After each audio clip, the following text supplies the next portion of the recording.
Dan cuenta de más de 4 millones de venezolanos fuera del país, y las proyecciones es que de mantenerse la situación política, económica y social en Venezuela va a aumentar un millón en lo que resta de este año. Sí. Ya sabemos que, por ejemplo, España ha concedido a más de 7.000 venezolanos un permiso de residencia por razones humanitarias, pero países como Colombia, que tiene el mayor número de migrantes venezolanos, ya está advirtiendo que no cuenta con recursos suficientes para continuar recibiéndolos en su territorio. Pues María Montoya, directora de Montoya Consulting y experta en migración, nos acompaña en el estudio. Gracias por estar acá. Gracias. ¿Cómo estás, María? Bien. Bienvenida. Bueno, a ver, ¿qué se puede esperar? Sobre todo tomando en cuenta que ya algunos países están comenzando a poner, vamos a decir, restricciones, ¿sí? Ponen visas a turistas, visas por razones humanitarias, la visa humanitaria, e incluso vemos declaraciones destempladas como la del primer ministro de Trinidad y Tobago señalando que no quiere que ingresen más venezolanos a la isla.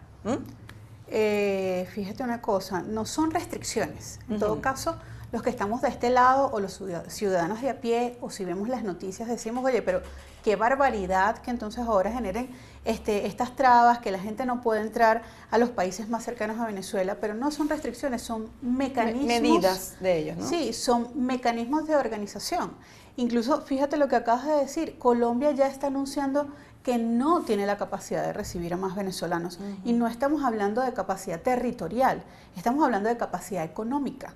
Si los estados que han acordado, por ejemplo, en la Declaración de Lima, o los estados que han acordado con ACNUR, proveer ayudas económicas o ayudas humanitarias a Venezuela, a los venezolanos que están distribuidos dentro de la región, no hacen los aportes económicos adecuados, Colombia va a ser el primer país que se va a declarar en un stop en el recibimiento de venezolanos, porque económicamente no le va a ser viable. Va a echar al caño su sistema de salud principalmente, luego lo que es todo el aparato productivo, porque van a tener a trabajadores venezolanos trabajando, como llaman, en negro, o sea, de manera ilegal, pagándoles menos, y van a tener desempleados de su propio país. Entonces, estos son conflictos que yo creo que yo lo he dicho siempre en cada entrevista que voy, hay que tomar en consideración, porque no solamente es ese país es malo porque está restringiendo la entrada de venezolanos, es simplemente que si no lo registran, no generan un mecanismo, no generan una ley, una regulación migratoria, entonces van a tener explotación laboral, van a tener explotación sexual, van a tener tráfico de personas, etcétera, una cantidad innumerable de cosas que pudieran suceder, y no todas en positivo. Claro, esa es la explicación, digamos, del lado de los países, en el entendido de que tienen además la potestad de tener algunos límites precisamente para el ingreso de ciudadanos, pero del lado de los venezolanos se ve como, bueno, precisamente como limitaciones para el acceso, el ingreso a esos países. ¿Qué se puede esperar ahora, María? Porque si bien Colombia está diciendo ya no los puedo soportar más, tengo entendido que Lenín Moreno ha dicho que son 500.000 los venezolanos que están en territorio ecuatoriano, y se espera también que comiencen a exigir visas para quienes viajen a esos países, a ese país, específicamente a Ecuador. Fíjate una cosa, de hecho, en Ecuador ya han extraoficialmente anunciado que van a establecer algún sistema de regulación, como lo puede ser una visa de turista, para entrar al país.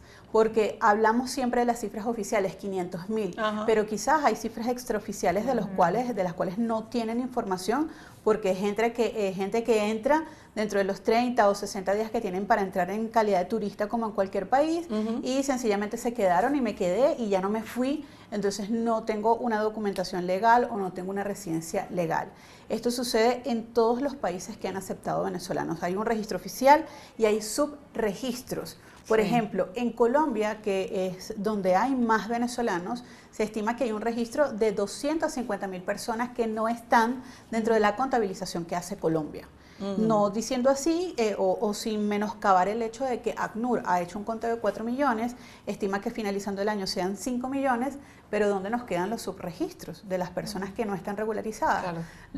Seguramente en los próximos 6 meses habrán otros países que se plieguen, seguramente Ecuador será el primero que se pliegue a este sistema de regularización para el ingreso. Ahora, ¿cómo puede estos mecanismos que han tratado de adelantar, ese mecanismo de Quito, pues se reafirma en Argentina recientemente, más de 14 gobiernos dispuestos a unir esfuerzos para recibir a los venezolanos, y no solamente recibirlos, sino que ese ingreso, esa migración sea ordenada?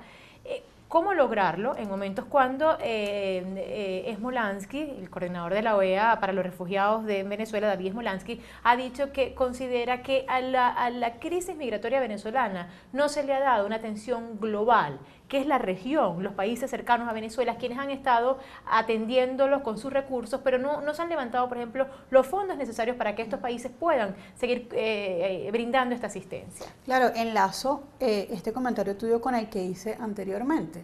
Si no reciben los fondos de los países de la región o globalmente, que apenas en este momento es que están mirando a Venezuela, fíjate haber venido Bachelet a Venezuela, en qué momento Venezuela entró dentro de los países en crisis políticas, económicas, de salud, de hambre, etcétera.